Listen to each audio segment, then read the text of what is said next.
আমার স্বামীর বয়স অল্প, বাচ্চা নিতে চায় না, আমি কি তাকে না জানিয়ে পিল অফ রেখে বাচ্চা নেওয়ার চেষ্টা করতে পারবো? ইনায়া ইফরা এই আইডি থেকে আপনি লিখেছেন, আমাদের বিয়ের বয়স মাত্র 1 বছর, আমার স্বামীর বয়স অল্প, তাই সে এখন বাচ্চা নিতে চায় না, কিন্তু আমার বাচ্চার অনেক শখ, আমি কি তাকে না জানিয়ে পিল অফ রেখে বাচ্চা নেওয়ার চেষ্টা করতে পারবো? বোন ইনায়া ইফরা, আপনার প্রশ্নের উত্তর হলো, আপনার স্বামী তিনি আপনাকে সন্তান গ্রহণ থেকে কোনো যৌক্তিক কারণ ছাড়া নিবৃত্ত রাখতে পারেন না। শরঈ বা শরিয়া গ্রাহ্য কোনো ওজোরের ভিত্তিতে যদি তিনি আপনাকে নিষেধ করেন তাহলে সেটা ভিন্ন বিষয়। এর বাইরে তিনি এখন ভয় পাচ্ছেন, অথবা সন্তান কি খাবে সেই চিন্তা করছেন, অথবা মানুষ কি বলবে সেসব ভাবছেন, এসব কারণে তিনি আপনাকে যদি সন্তান নিতে নিষেধ করেন তাহলে সেটা তার জন্য অন্যায় কাজ। ঠিক একইভাবে কোনো নারী যদি তার স্বামীকে সন্তান নিতে না দেন, বাধা দেন, তাহলে সেটা তার পক্ষ থেকে অন্যায় কাজ। মূলত আল্লাহ রাব্বুল আলামিন বৈবাহিক এই সম্পর্ক স্থাপন করবার নির্দেশ করেছেন মানব ধারা পৃথিবীতে যেন টিকে থাকে সেজন্য। নবী সাল্লাল্লাহু আলাইহি ওয়াসাল্লাম চান তার উম্মার সদস্য সংখ্যা বাড়ুক, এই জন্য তিনি বিভিন্ন হাদিসে আমাদেরকে উৎসাহ দিয়েছেন যেন এমন পরিবারের মেয়েদেরকে বিয়ে করা হয় যে পরিবারের মেয়েদের মধ্যে সন্তান জন্মদানের প্রবণতা এটা বেশি।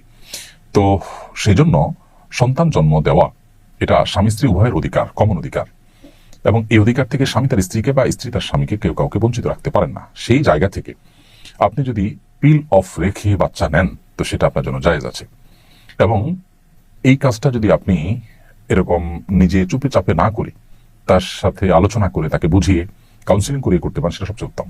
এই জন্য প্রয়োজনে কোনো দক্ষ আলেমের কাছে আপনি তাকে নিয়ে যেতে পারেন, কোনো মুফতি বা কোনো স্কলার কাছে আপনি তাকে নিয়ে কাউন্সিলিং করাতে পারেন। আল্লাহর ভয় তার ভিতরে যেন জাগ্রত হয় সেই জন্য তাকে আপনি বোঝাতে পারেন, তার জন্য দোয়া করতে পারেন, নাসিহা করতে পারেন, ভালোবাসা স্বামী স্ত্রী সুলভ যে ভালোবাসা আবদার আছে সেই জায়গা থেকে তার কাছ থেকে আদায় করে নিতে পারেন, সেটা সবচেয়ে উত্তম।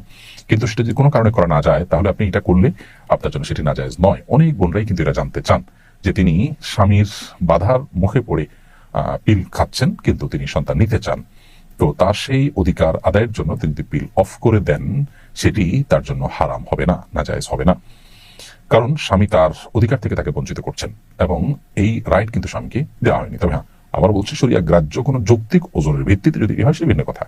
লোকে কি বলবে, চক্ষু লজ্জা কিংবা টাকা পয়সা অভাব, চাকরি বাকরি নাই, কি খাবে, বাচ্চার খরচ কিংবা কোথেকে আসবে, এইসব চিন্তা থেকে যদি কেউ এরকম করেন তো সেটা কোনো অবস্থাতেই গ্রহণযোগ্য নয়।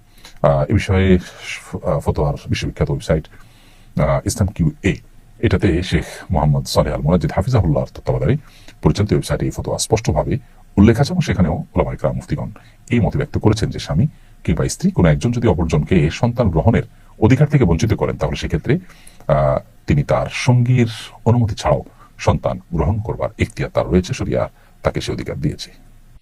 সম্পত্তিতে নারীর সমান অধিকারের কথা কয়দিন পর পরই উঠে, কিভাবে এর স্থায়ী সমাধান করা সম্ভব? প্রিয় দর্শক, আমি তো মনে করি সমাধান হয়ে আছে। যারা কয়দিন পর পরই এই কথা তোলে তাদের ন্যূনতম যদি লাজ লজ্জা থাকতো তাহলে তারা এটা তুলতো না, কারণ এটাকে দেশের মানুষ প্রত্যাখ্যান করেছে বহু আগে। মনিউদ্দিন ফখরুদ্দিন আমলে, বিগত সরকারের আমলে বিভিন্ন সময় এটার জন্য চেষ্টা করা হয়েছে, কিন্তু দেশের মানুষ সেটাকে রুখে দিয়েছে, প্রত্যাখ্যান করেছে।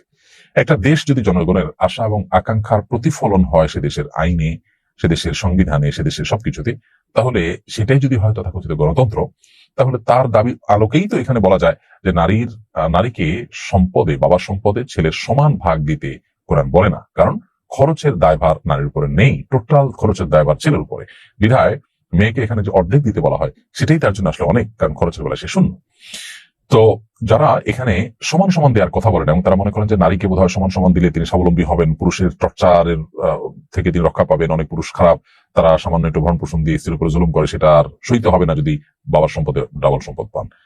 প্রশ্ন হলো যে বাবার সম্পদে 1 আনা পাচ্ছেন, সেখানে 2 আনা পালে ডাবল পাইলে আর এই জুলুম তার হবে না, তিনি সুখের সংসার করতে পারবেন, এই গ্যারান্টি আপনাকে কে দিয়েছে? আমরা তো দেখি যে সমস্ত মেয়েরা সচ্ছল, যে সমস্ত মেয়েরা নিজেরা উপার্জন করছেন, চাকরি বাকরি করছেন, তাদের দাম্পত্য জীবনে অশান্তি আরো বেশি, তারা তো বরং পারিবারিক জীবনে সুখ শান্তিতে কম আছে। প্রত্যেকটা জরিপ এবং প্রত্যেকটা সার্ভে এই তথ্যই দিচ্ছে আমাদেরকে।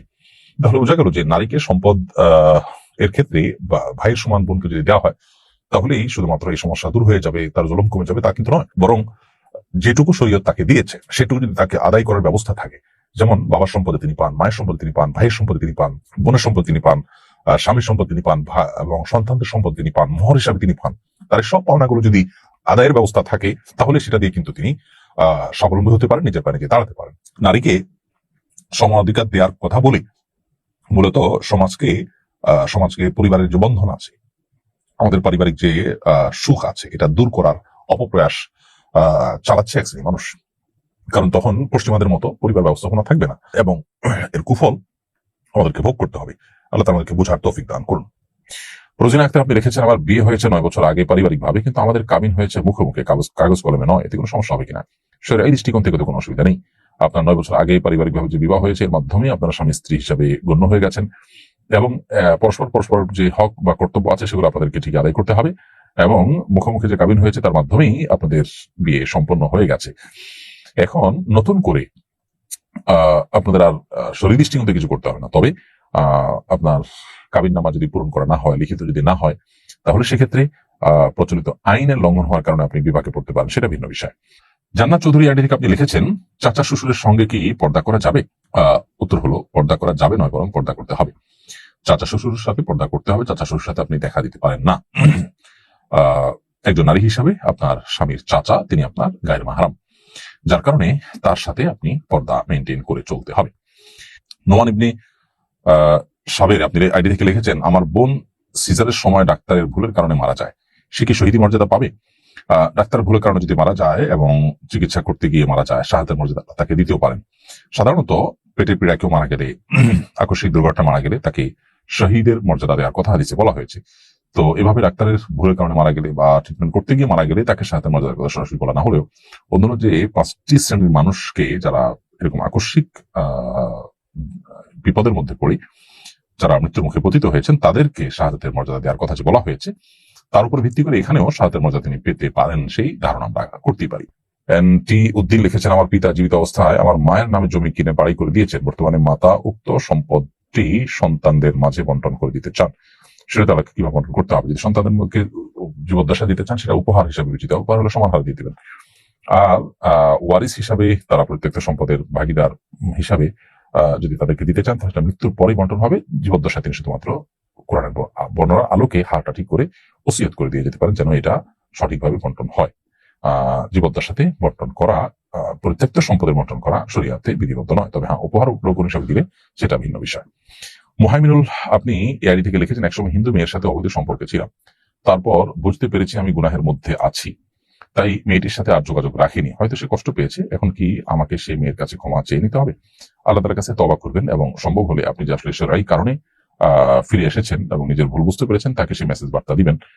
তার কোনো হক নষ্ট করে থাকলে তার সাথে প্রতিশ্রুতি দিয়েছেন, অথবা তার সাথে তাকে আপনি তার কোনো অধিকার নষ্ট করেছেন কোনোভাবে, আমি জানি না, সেরকম যদি হয় তাহলে সেক্ষেত্রে আপনি অবশ্যই তার কাছ থেকে মাপ চাইবেন, কিন্তু সেই সাথে মূল মাপটা আল্লাহর কাছে এখানে চাইতে হবে। আমি নিজের জীবনের কোনো লক্ষ্য ঠিক করতে পারছি না, কোনো কিছুতে ফোকাসড থাকতে পারছি না, সবসময় ডিস্ট্রাক্ট হয়ে থাকি, আমার জীবনের উদ্দেশ্য খুঁজে পাই না, করণীয় কি? দেখুন, এই যে অস্থিরতা, এই যে ব্যাকুলতা, এটা মূলত আল্লাহর স্মরণ না থাকার কারণে।